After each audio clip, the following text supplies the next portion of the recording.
예, 지금 한 30분 동안 말씀을 해 주셨는데, 제가 이렇게 읽어보면서, 재밌는 것은 매 강의 마지막에 돌아보기를 해서 요약을 잘 이렇게 해 주시고, 그 다음에 적용하고 나눌 수 있는 질문도 이렇게 해 줘서 교인들이 친절하게 그 내용을 읽고 적응할 수 있는 그런 틀을 마련해 줬다고 생각이 됩니다. 특별히 이제 이 교회 새가족을 통해서 교회론을 얘기하려고 하는 분들이 하나님의 백성으로서의 교회, 또 그리스도의 몸으로서의 교회, 성령의 전으로서의 교회라고 하는 전통적인 그런 교의 신학적인 접근이 아니라 굉장히 실제적인 접근으로 이 본문을 쓰셨다 생각이 들어졌습니다.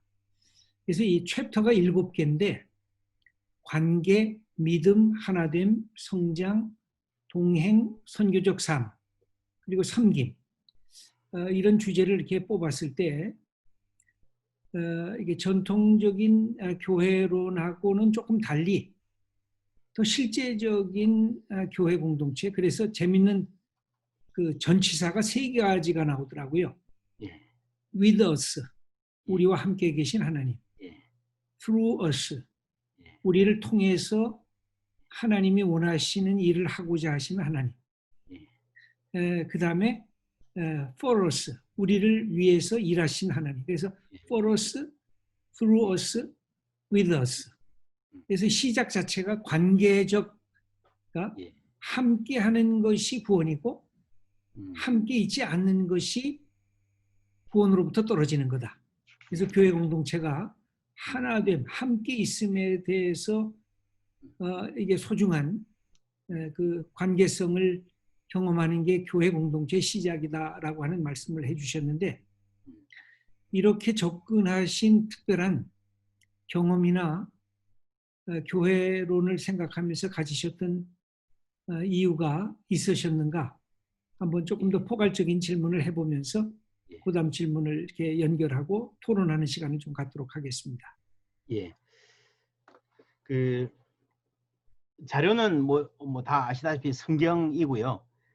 제가 그러니까 그리스도께서 우리를 위하여 하신 일, for us가 그러니까 뭐 우리 밖에서 우리를 위하여, 이게 이제 구원의 가장 기본적인 개념이고 큰 중심이긴 한데, 어떻게 보면 교회의 문제가 여기에 있는 것 같아요. 그러니까 이제 개신교적 오류, 루터나 뭐 하이퍼 칼빈이즘 이야기를 우리가 많이 하는데, 어떤 그를 이제 칭의와 성화라고 하는 개념으로 주로 많이 접근을 하면서 굉장히 치열한 논쟁이 있고, 우리가 다음에 아마 칭의와 성화 김수현 박사님 북토크도 지금 계획하고 있는 걸로 알고 있는데, 제가 볼 때 칭의와 성화로 접근하는 그는 제 개인적인 생각 좀 한계가 많은 것 같아요.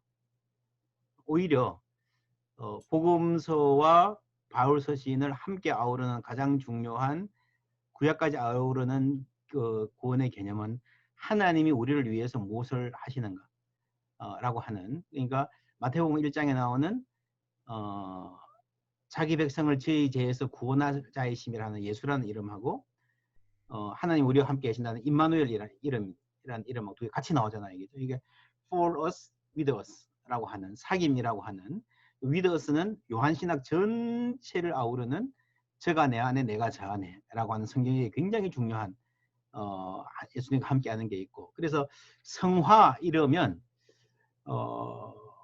제가 성화를 부정하는 건 아닌데, 성화 신학이 잘못하면 어떤 도덕적 진보주의, 어떤 내가 개인적으로 다 이루어야 될 목표로서의 도덕적 수준을 정해놓고 점수를 쌓아서 달아야 된다라고 하는 그런 쪽이 강한 것 같아요. 제가 보기는 성경적인 그 성숙은 아브라함을 하나님이 부르셔서 하나님 백성 삼으시고, 하나님이 아브라함의 친구라고, 아브라함이 하나님 친구가 됐다고 하는 그 개념, 요한복음에 나오는 저가 내 안에 내가 저 안에, 요한일서에 나오는 사귐, 데살로니가 전서에도 보면 그리스도께서 우리를 위하여 죽으사 자기와 함께 있게 하셨느니라. 자든지 깨든지 라고 하는 개념.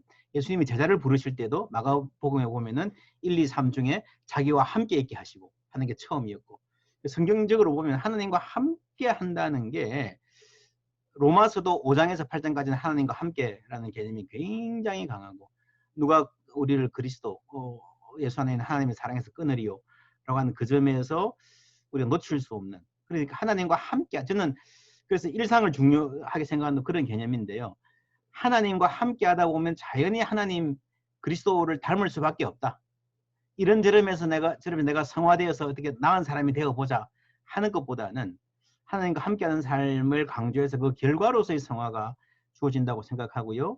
Through us는 이제 구약에서부터 내려오는 출애굽기 19장에 나오는 제사장 나라를 삼으셔서 하나님이 이스라엘을 통해서 세상 전체를 구원하시겠다는 그 목적을 잃어버렸을 때에 선민의식, 폐쇄적 선민의식으로 떨어져 버렸고, 똑같은 그 실수가 오늘 반복되는 것 같아요. 우리 코로나 사태에서 우리는 교회를 예배를 양보할 수 없다. 우리에게는 너무 소중하다. 그게 맞는데 하나님이 이 교회를 통해서 이 세상에서 뭘 보여주기를 원하시는지 완전히 잊어버리고 우리가 예배할 권리, for us, 여기에만 머무른다는 거죠. 그런 점에서 이 세 가지 틀이 선교로 이어질 뿐 아니라 우리 일상까지도 함께 포괄하는 틀이 될 수 있다. 예, 하는 생각입니다. 예. 좋은 질문 감사드립니다. 예. 그 여러분들이 질문을 마련하시고 올려주시면 좋고, 그 사이에 한 가지만 더 말씀을 드릴게요. 여기 이제 전체로 흘러가시면서 제 6번째 만남이 선교적 삶을 얘기하시면서 예, 특별히 오늘 우리가 자주 얘기하는 미셔널 처치, 예, 또 이 선교적 교회에 대한 몇 가지 특징과 강조점을 말씀하면서 그게 7번째 만남인 모든 그리스도인이 사역자가 되는 것, 삶의 현장에서 하나님 나라를 이루는 사역자가 되는 것하고 연결이 되는 게 이 전체 교회론의 목표라고 생각이 들어져요. 제가 읽으면서. 예, 그랬을 때 지금 젊은 목회자들이 선교적 교회라고 하는 큰 타이틀을 새롭게 간직하면서 단순히 선교사를 보내는 교회가 아니라 교회 공동체가 이웃과 세계를 향해서 하나님의 선교의 현장에 참여해야 된다. 이쪽을 강조하셨는데 예, 특별히 시카고가 그런 분위기가 많은 도시이기도 할 거라고 보여지는데 예, 한국 사회 속에서 예, 선교적 교회가 정말 좋은 역할을 감당할 수 있을는지, 아니면 지금처럼 교회가 다니는 것이 부끄럽고 조롱거리가 되는 위험성을 교인들이 막 피부적으로 느끼고 있을 때 이걸 어떻게 극복해야 그것이 가능해질 수 있을는지, 예, 지금 제일 고뇌하시면서 이거 목회하고 계실 텐데 조금 예. 우리 함께 좀 나누는 시간이 있었으면 좋겠습니다. 예. 조금 그 이야기는 같이 좀 들어보면 좋겠습니다. 그죠? 예. 예. 예. 그러다 보면서 여기 미셔널 처치의 핵심을 뭐라고 말씀하시고 계신 건가요? 예, 그 미셔널 철치의 뭐 이론적인 배경은 다들 잘 아실 테고, 하나님이 주체가 되고 교회의 선교가 아니고 하나님의 선교고 교회 자체가 선교적 공동체다라고 하는 개념들은 다 뭐 웬만큼 공감하고 계실 거고요. 저는 이제 두 가지를 특별히 강조했는데, 미셔널 센시티비티. 그러니까 이게 선교적 교회는, 저도 선교적 교회 팀들을 불러가지고 강의 듣고 했는데, 이론은 되지만 많은 교회들이 선교적 교회 하는 분들 불러서 강의를 들어도요, 그게 선교적 교회 실천하고 연결이 잘 안 돼요. 저도 물어봤거든요. 많은 교회들이 너희들 누구 왔다 갔냐, 어떻게 됐냐, 뭐 그 다음에 어떻게 했냐, 왔다 가셨는데요 이러면서 그때 강의는 좋았는데요가 끝나는 게, 선교적 교회는 로컬하게 진행돼야 되거든요. 그 지역에 있는 필요들, 그러니까 물론 교회가 뭔가에 대한 확고한 본질에 대한 인식은 중요하고, 거기서부터 그 지역에 있는 필요성, 잘 이렇게 센시티브하게 이렇게 반영해서 선교적 삶으로 표현하는 게 중요한데, 그래서 저는 우리 교인들한테 늘 그렇게 이야기합니다. 이 포항 지역에 어떤 사역이 필요한지, 어떤 탄식이 있고 어떤 아픔이 있는지 가장 잘 알 수 있는 분들은 여러분들입니다. 나보다 여러분이 더 잘 압니다. 그래서 청년들, 뭐 아주머니들, 학부모들, 할아버지들, 여러분이 삶에서 이렇게 느끼시는 필요를 가지고 조그맣게 사역을 시작하십시오. 사역을 시작해서 사랑방에서 뭐 돈 만 원씩 모아서 뭐 시작하더라도 이게 잘 이어지면 교회 보고를 하시고, 우리가 함께 나누면서 이거는 사역이 잘 되는구나, 필요하다 싶으면 교회가 조금씩 도와줘요. 그러면 이제 조금 더 커지고, 그래서 바텀업으로 밑에서 교인들이 현장에서 체험하고 필요를 느꼈던 것들을 시작을 하면 교회가 도와주는 거죠. 교회가 큰 프로젝트를 시작하고 여러분 우리 교회는 이 방향으로 갑니다, 도우세요, 헌금하세요, 헌신하세요, 이게 아니라 거꾸로 방향으로 가야 된다는 거죠. 이게 성도들의 삶에서, 미셔널 라이프에서 삶에서 센시티브하게 나오면 그게 미셔널 라이프가 되는 거고, 실제로 그렇게 하면 사역이 재밌는 것 같아요. 안 그러면 아무리 좋은 일 해도 교회의 일이지, 우리는 헌금만 내지, 몇 시에 모여서 뭐 포장하세요 하면 그 포장만 하고 따라가는 거지 우리 일이 안 되거든요. 그래서 선교적 삶을 사는 것은 여러분의 일이고, 교회는 여러분들이 선교적 삶을 살 수 있도록 돕는 겁니다. 여러분 중에 누구든지 사역을 시작해서 그 사역이 함께 기도하면서 이게 성령의 인도하심이 있고 이 지역에 필요한 운동이다 그러면 우리 교회 전체를 대표하는 큰 사역이 될 수도 있습니다. 그렇게 생각하는 거예요. 청년들이 예를 들어서 돈 모아가지고 주위에 이웃 돕겠다 그러면 교회가 도와주고 매칭해주고 돈도 주고 교회도 광고하고, 그럼 또 다른 그룹들이 청년들이 이걸 4월달에 시작했으니 다른 걸 우리도 같이 할게요 하고, 저희 교회 사역이 지금 코로나 상황에서 그렇게 식으로 진행되고 있는데요. 실질적인 면에서는 제가 볼 때 그런 방향으로 가야 되고, 그게 교회의 문화가 될 때, 저는 그 문화 형성이 목사의 책임이라고 생각하는데, 미셔널 센시티비티, 미셔널 라이프에서 미셔널 컬처, 그러니까 함께 이렇게 지역의 필요를 우리가 실천적 과제로 떠안아서 함께 나누고 교회 안에서 소통하고 하는 그런 일들, 그게 안 되면 교회에서 아무리 좋은 일만 해도, 제가 볼 때에 재단을 설립해가지고 일을 엄청나게 많이 하는 교회들도요, 교회는 공허해요. 우리가 했다는 보고만 받지, 우리의 삶이 선교적으로 역동적으로 바뀌는데 별로 관심이 없으면 제가 볼 때 그거는 사회사업이지 미션은 아니다. 미션은 삶 중심으로 돼야 된다. 예, 저는 한 그 정도까지 생각합니다. 사실 이 미셔널 처치가 우리 통합 측보다는 우리 오히려 합동 측이나 보수 고신 쪽에서 더 잘하는 부분도 있는 것 같아요.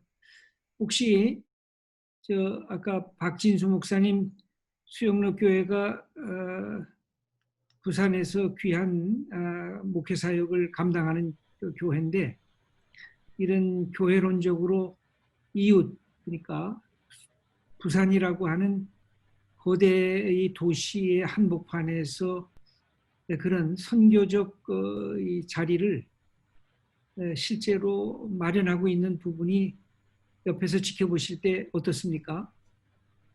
네, 저희 교회는 한 10여 년 동안에 러브 부산이라고 해서 부산을 섬기는 사역들을 쭉 해왔었고요. 잘 들리십니까? 예, 잘 들려요. 예, 들립니다. 예. 그리고 최근 코로나 때 우리 힘내라 박스라고 해서 성도들이 이제 조그만 박스를 교회에서 마련을 하고 각자 이제 우리 이주민 뭐 이렇게 유학생들도 있고 또 이주민 노동자들도 있고 또 소외계층, 그다음에 또 심지어는 또 어르신들까지 이런 분들에게 우리가 또 젊으신 분들이야 뭐 자연스럽게 뭐 모바일 통해서 뭐 쿠팡이나 이런 여러 가지 모바일 서비스로 잘 주문하고 택배도 받으시지만, 그렇지 못하신 분들을 저희가 이제 돕는 사역들을 쭉 했고요. 그리고 이번 주부터는 저희가 이제 With You 박스라고 해서 이걸 좀 더 확장을 해서 그래서 우리 성도들이 가정에서 또 사랑방에서 원하는 그런 부분들을 자발적으로 준비해서 가지고 오면 그걸 가지고 이제 저희가 같이 섬길 수 있는 그런 부분들로 지금 계속적으로 진행을 하고 있습니다. 특히 최근에는 뭐 제가 이제 맡고 있는 저희 그 팀, 교구가 몇 개 모여서 이제 팀이 있는데 저희 팀 중에 이제 한 교구의 목사님께서는 이제 지역 그 동사무소하고 같이 그 지역에 있는 특별히 우리 또 아이들 중에 한부모 가정 이런 아이들에게 선물과 또 필요로 한 여러 가지 간식과 이런 것들을 이렇게 이제 힘내라 박스 형태처럼 선물을 해서 이제 한 100개 박스 정도를 만들어서 가정에 이렇게 같이 동사무소를 철저하게 이렇게 활용을 해서 교회 이름보다도 그 동사무소 쪽으로 이제 전체적으로 저희가 플로깅을 해드리고 거기서 이제 직접적으로 아이들을 발굴하고 섬길 부분들을 택하고 직접 전달하고 하는 그런 형태로 진행한 사역들도 있었고요. 그래서 그렇게 계속적으로 확장해 가고 있습니다. 그래서 아까 목사님께서 얘기하신 것처럼 철저하게 성도들이 자발적으로 교회에 참여하고 교회의 주체가 되고 그래서 같이 최선을 다해서 이제 할 수 있도록 하는 것이 교회 차원에서도 매우 시너지를 내는 가장 중요한 부분인 것 같고 그게 결국은 아까도 말씀하셨지만 이제 선교적 교회로서의 모습으로 우리가 추구해가는 하나의 실제적인 그런 도전이자 또 방법이지 않을까 그렇게 생각이 좀 듭니다. 네, 감사합니다. 그 박영호 목사님이 말씀하신 거에 대해서 이렇게 그 실제적으로 어떤 질문을 하실는지 이렇게 한번 질문된 게 있으면 정선희 목사님 말씀해 주시고 여기에도 지금 제가 미리 받은 질문도 교회에 대한 이야기하면서 선교적 교회가 어떻게 탈바꿈으로 전통적인 교회들이 바꿔줘야 되느냐 이웃을 위한 선교적 교회가 될 뿐만 아니라 아예 교인 하나하나가 자기가 갖고 있는 달란트, 자기의 직업 현장이 하나님 나라를 이루는 현장으로 바꿔질 수 있는 그런 선교적 교회가 될 건가. 이제 그게 이제 그 다음 단계인 것 같아요. 지금 이웃을 위해서 나누는 교회, 그리고 본인 스스로가 이웃 공동체에 뛰어들어가서 아예 삶으로 보여주는 이 부분까지는 우리가 지금 못 나가고 있는 것 같은데 그런 교회가 있으면 좀 말씀해 주시고 그 다음에 약간 조금 더 다른 질문인데 앞으로 지금 교회가 정치적인 갈등 속에 지금 놓여져 있는데 이런 정치적인 갈등 속에 목회자들, 특별히 대형 교회 목회자들이 취할 어떤 스탠스가 있을까? 지금 금방 이데올로기적인 정치로 빠져들든지 아니면 종교 이데올로기로 빠져들든지 그래서 지금 갈등과 미움의 이것이 교회 공동체 안에서도 증폭되고 있단 말이죠. 이런 것을 어떻게 극복할 수 있겠는가? 요거는 한번 박영호 목사님 한번 말씀해 주시고 또 목회자이면서 신학자이신 송영호 목사님도 그다음 한번 말씀해 주시면 좋겠습니다. 네, 박 목사님 조금 말씀해 주시죠. 예, 그 배등만 교수가 최근에 복음주의 리포트라고 하는 책을 썼고요. 제가 그 이제 아마 우리가 한번 그것도 북독하면 좋겠다 싶은 생각이 있는데 복음주의에 대해서 잘 썼어요. 거기 보면 이제 정치 참여에 대한 부분을 한국 교회의 정치 참여 히스토리를 잘 정리를 했고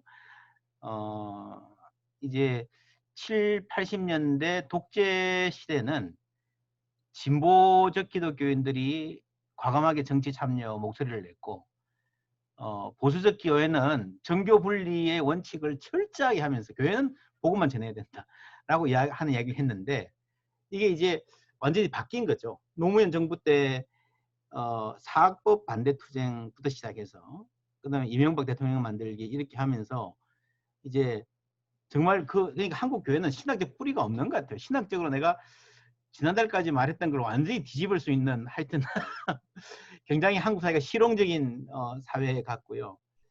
그래서 완전히 그냥 정치에 뛰어들어서 극단적인 정치화 되어버렸고 물론 거기에 전통적인 반공 그리고 이제 새로 나온 반동성애 반이슬람까지 고리가 걸리면서 함께 갔던 부분들이 있고, 그래서 지금은 저도 이제 뭐 영남직에서 목회하기 때문에 더 고민이 많은데, 지금은 오히려 완전히 바뀌어서 교회가 복음만 얘기하자. 교회가 세상을 바꾸겠다고 너무 그러니까 오히려 부작용이 더 많이 생겨서, 그래서 저는 이제 KNCC의 활동이나 어쩌면 기윤실의 활동 같은 것도 우리가 지금쯤은 한번 복귀를 해봐야 된다고 생각해요. KNCC가 한동안에 진보적 목소리를 냈잖아요, 그죠? 근데 그게 교회 다수의 대표하는 목소리는 아니었어요, 솔직히. 교회 다수는 보수적인데 KNCC가 교회 이름으로 진보적 목소리를 냈던 이 상황이 지금은 역전이 된 거죠. 그러니까 교회 다수는 사실은 최근에 나온 이게 여론조사를 보면요, 개신교인의 80% 이상이 교인들이 목사가 정치적인 발언하는 거 싫어합니다. 근데 아주 극소수의 인원이 지금 뭐 이게 교회 극소수가 전체 교회를 이끌어가는 상황이 된 거고요. 기훈실이 한때 뭐 스포츠 신문 도색 이거 반대하고 했던 그런 운동도 지금 와서 돌이켜 보면 요 패러다임 어떻게 보면 그대로 반동성애 운동하고 이어진 패러다임이 아닌가. 저는 그래서 한국 교회 한 80년대 이후의 역사들을 다 복귀해 보면서 다시 한번 신학적 좌표를 진단을 해봐야 된다고 생각하고요. 지금 한국 교회의 최대의 과제는 앞에 말씀드린 거는 이제 오히려 교회가 개혁적이 되려면 복음 중심으로 가야 되는 그런 아주 아이러니가 있고요.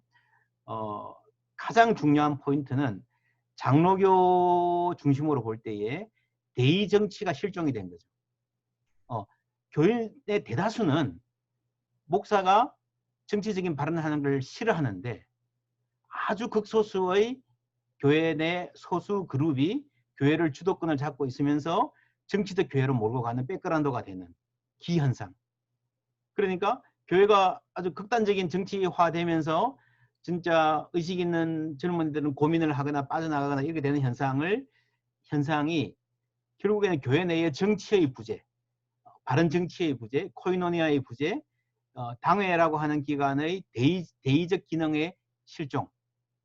당회가 교인들의 의사를 반영하기보다는 자기들 뜻대로 이끌어가는 이 장로교의 그 가버넌스의 실패가, 개신교의 가버넌스 실패가 이번에 코로나 사태 때 불교나 천주교는 일사불란하게 대응한 데 비해서 개신교는 제멋대로 갔던 것도 신학적 문제도 있지만 가버넌스의 실패라고 하는 면이 굉장히 많고요. 그런 점에서 한국교회가 다시 처음부터 되돌아가 가지고 이 장로교의 전통 제도의 유용성과 한계와 시대적 적합성을 고민해야 될 시기에 섰다. 그게 좀 핵심적인 것 같습니다. 예, 감사합니다. 송영은 우리 교수님 한 말씀, 이 부분 공동선에 대한 얘기를 앞으로 해 주셔야 되는데, 개인의 자유와 자율성과 공동선이라는 가치가 충돌될 때가 있을 것 같고, 또 공동선을 정치적 권력자들이 말하는 공동선과 또 다른 권력을 가진 그것이 영적이든지 또 다른 권력이든지 말하는 공동선이 충돌이 될 때 사실 이게 해결하기 어려운 부분으로 넘어가게 되는데, 이게 지금 어떻게 보면 양쪽이 다 공동선을 얘기하는 형편이라고 할 수가 있어요. 보수도 우리의 공동선은 이거다. 근데 이쪽은 권력적 힘을 가진 사람은 이 우리의 공동선이 이건데 너희들이 왜 우리 말 안 듣냐. 이게 이제 충돌이 되고 있는데, 그거의 전문가로서 지금 이 위기를 어떻게 접근할, 이게 교회론적으로 이게 지금 위기입니다. 이게 사실 어떤 교회상을 우리가 만들어내야 될까? 어떻게 이 부분을 접근해야 될까요? 네.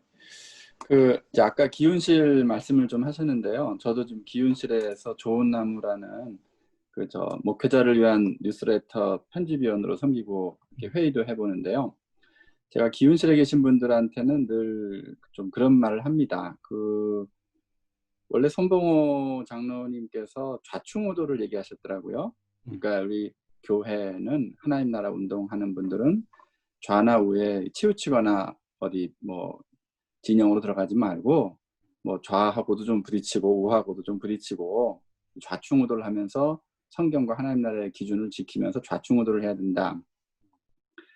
그런 말씀을 이제 하시더라고요. 저도 그거 공감합니다. 그런데 현실을 보면 좌충우돌하지 않고 제가 이제 기운실에 있는 분들한테도 얘기합니다. 우돌은 굉장히 잘하시는데 좌충은 잘 못하시는 것 같다고. 칼이 한쪽은 굉장히 날카로운데 다른 한쪽은 조금 무디시다고.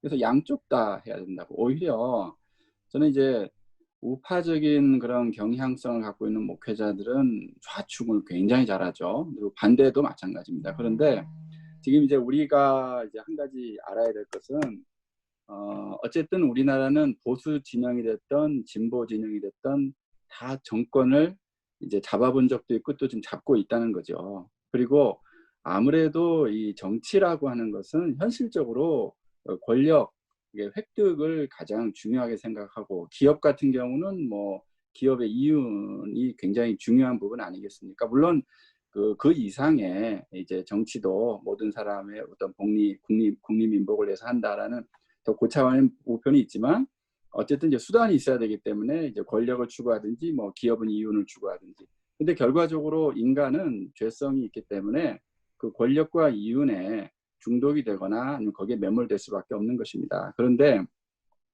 여기서 저는 이제 우리 교회가 지금 굉장히 위기 가운데 빠져 있는데 목소리의 문제라고 생각합니다. 그러니까 소위 말해 극우 보수적인 목소리를 내는 분들 굉장히 지금 현 정권에 대해서 아주 날카로운 비판을 하고 어떻게 보면 좀 과도할 정도로 없는 얘기까지 만들어내면서 하는 분들도 계시고 또 사실 극좌에 계신 분들도 비슷한 마인드 있는 분들이 있습니다. 그런데 여기에서 이 문제는 뭐냐면 이분들이 이제 우리 한국 교회 안에서 너무 그 큰 소란을 목소리가 너무 이렇게 소란스럽게 난다는 거죠. 그런데 저는 일단은 우리 교회가 가져야 될 기본적인 자세는 이것이라고 생각합니다. 인간의 자유 그리고 이 공동체 평등 그리고 공정 이것이 굉장히 우리 삶의 필수적이고 핵심적인 요소이긴 하나 이것이 최고의 가치는 아니라는 겁니다. 이거보다 더 높은 최고의 가치가 있는데 그것은 바로 공동선이라는 것. 개인이 하나님으로부터 오는 나와 너와 우리 모두의 도움이 있어야 되는데 근데 이제 아까 우리 김주철 목사님께서 말씀하신 것처럼 이제 진보는 진보대로 공동선 얘기하고 보수는 또 보수 방식으로 또 공동선을 얘기하는데 그럼 여기서 우리 교회가 어떻게 해야 될 거냐 할 때 굉장히 중요한 포인트가 하나 있습니다. 그거는 이 커먼 굿조차도 어떻게 보면 최고의 가치는 아니라는 거예요. 더 높은 근본적인 가치가 있는데 그것이 바로 커먼 그레이스라고 하는 겁니다. 그러니까 하나님께서 선인이나 악인이나 뭐 진보적인 사람이나 보수적인 사람이나 가난한 사람이나 부유한 사람이나 어떤 종류의 관계없이 모든 사람에게 하나님이 우리를 긍휼히 여기시고 사랑하시고 은혜를 베풀어 주시는 거고 중요한 건 다 우리가 그 은혜에 힘입어서 살고 있다는 겁니다. 그러니까 이 굿니스, 선함이라는 건 모두가 다 좋게 되어야 된다는 건 어떻게 보면 이제 목적론적인 건데 존재론적인 거가 있는데 그것이 바로 은혜라는 거예요. 근데 사실 우리 박영호 목사님께서 이번에 다시 만나는 교회 책에 제가 굉장히 참 무릎을 쳤던 게 존재론보다 관계론이 더 먼저라는 거. 그래서 결국에는 이 공동선이 이 커먼 굿이 커먼 그레이스하고 가까워지면 가까워질수록 우리가 하나님 나라 복음에 근거한 그런 공동선을 얘기할 수 있고 진보나 또는 이 보수에 다 설득력이 있고 가마력을 끼칠 수 있는 그야말로 그러한 우리가 이제 성경적인 공동선을 말할 수 있는데 여기서 가장 중요한 건 이렇게 일반 은총 또 특별 은총 이런 하나님의 이중 은총에 대해서 깊이 깨닫고 그것을 체험하고 살아가는 사람들이 그리스도인이잖아요. 그런데 그런 그리스도인들의 태도나 언어가 다르다는 겁니다.